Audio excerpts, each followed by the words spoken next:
Hi everyone, welcome to Government Matters, the program that puts a spotlight on the town of Braintree and its local government. I'm Meredith, the Town Council President, and I'm really excited to have with us today the Braintree High School Environmental Club, because the environment and sustainability have been ongoing topics throughout the town. And we have these women here to help us talk about it today. So I would like to welcome Club Advisor Molly Fitzgerald, recently graduated senior Sabrina Wise, who is the past president of the club, and current club president and rising senior Kelsey DiPaolo. Thank you all so much for being here today. So Molly, maybe you can tell me or talk a little bit about why you became the advisor for the environmental club. Sure.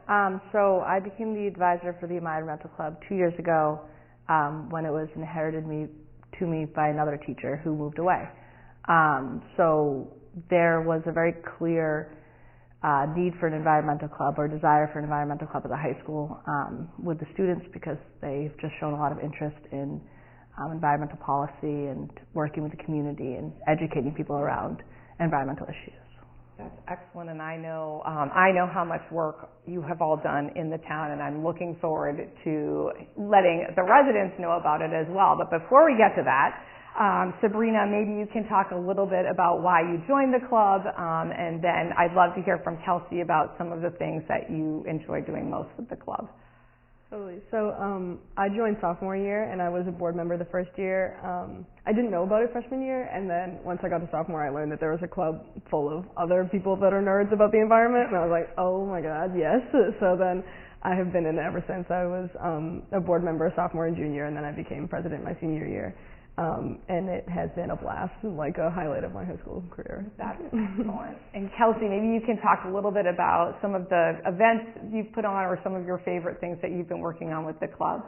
So definitely my favorite thing about the club is planning events, because everyone there is so passionate, and it's so much fun when everyone's spitting out these ideas that are all they're all great, and we kind of morphing it into one big event. I think my favorite is Tree Fest, because the past year I was the tree planning head committee. So I was in charge of all the trees, and it was really fun getting everyone's ideas on Tree Fest and actually running the logistics with the flowers and having everyone come in. It was really great. We had live music.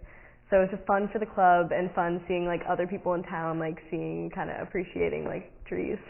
That is excellent, and I went to Tree Fest this year, and I can attest that it was an extremely well-run event. And one of the ways I learned about the BHS Environmental Club is because of the first Tree Fest you did, which coincided with the tree protection ordinance that I was working on. And I always like to let people know, you don't have to be an elected official to make a big difference in town. And that's something that this club, I know, has been doing. So maybe you can tell folks a little bit more about the Tree Fest and how you tried to do an offset for the carbon footprint. And I don't know if Sabrina, do you want to start with that? Yeah, so our goal for Tree Fest was offsetting one school year's worth of paper usage. So we calculated how much paper is gotten out of one tree, and then how much paper we use in a year, and tried to offset that amount. So that was our goal, for environmental purpose, but then once it came to the community, it became just this super fun event where everyone was just, we had games and music and just everybody hanging out, but for a very important purpose. Yes. So Kelsey, maybe you can talk about a little bit, do you know how many trees you sold, and how much to offset did you accomplish your goal? So over the last 2 years, I believe we sold over 250. Wow. So yeah, so last year we did the paper, like Sabrina said, we calculated the paper, and this year we just kind of promoted, we didn't really calculate that much, we just kind of promoted general CO2 emissions and focused on more logistics of getting these trees out. But last year we definitely did accomplish that goal of selling that many trees, and it was great for the environment, and it's great for long-term canceling out carbon emissions.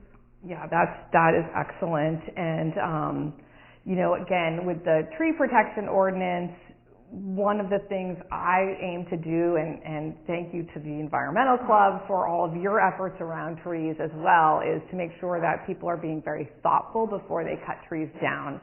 but sometimes trees have to come down, so having replacement trees very inexpensively, I think they were $5 for a tree. It's very small to start, but it grows big, is really, really important for the environment, and that is making a huge difference in town. So, you know, maybe Molly or Kelsey, as we're thinking ahead, you know, are there other local issues that you're hoping the Environmental Club will be able to delve into in the coming year?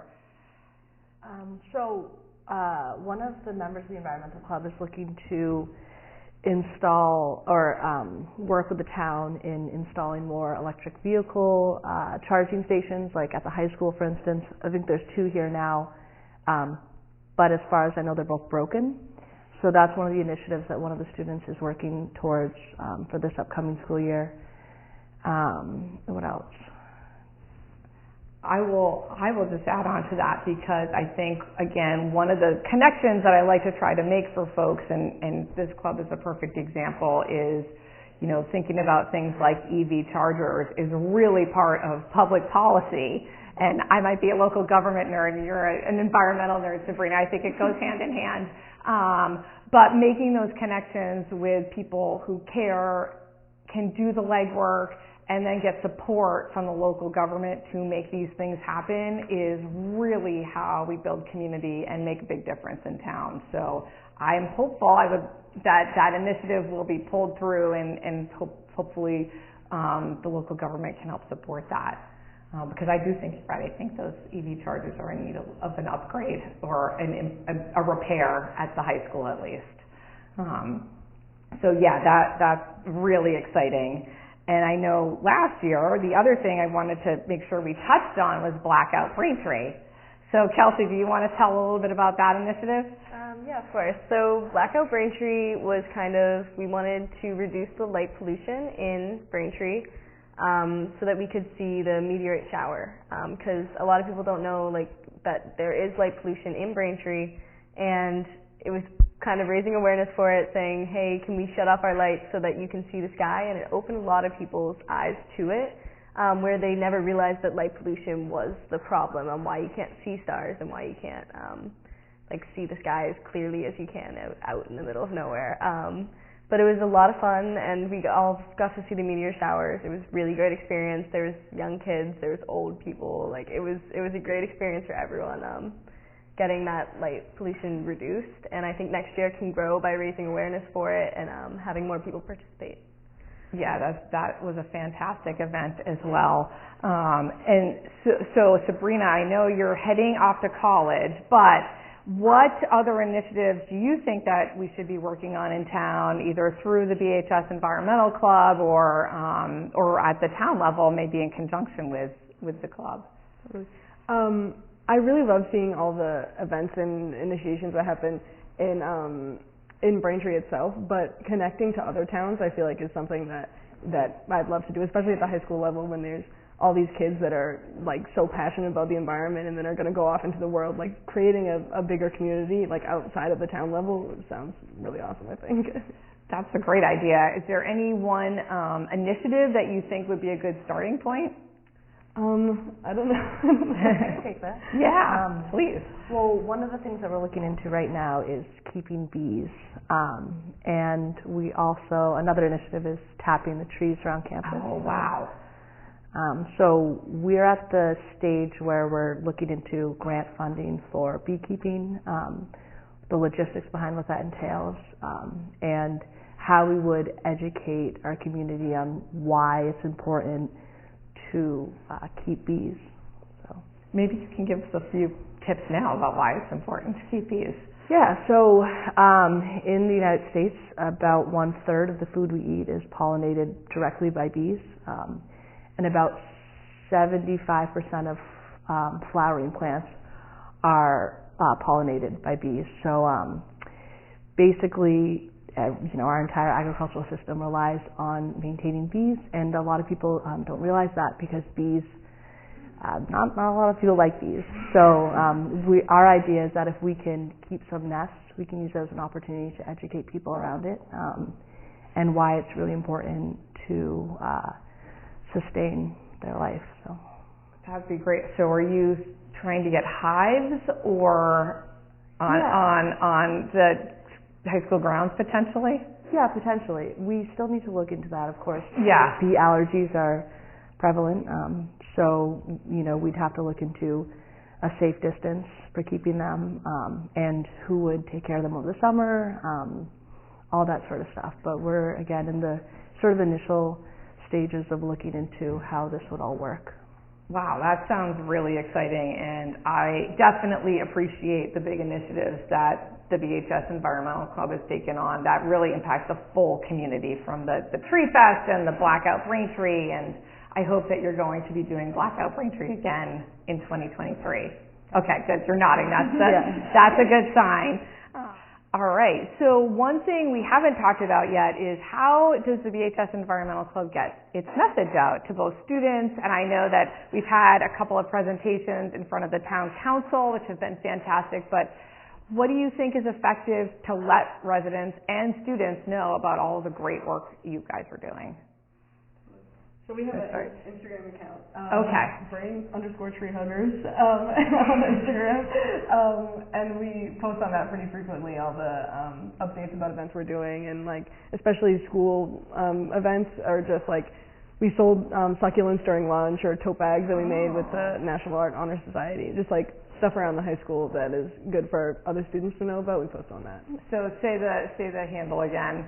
Brain_treehuggers. Excellent. Okay, Brain_treehuggers. We'll make sure we get that out there.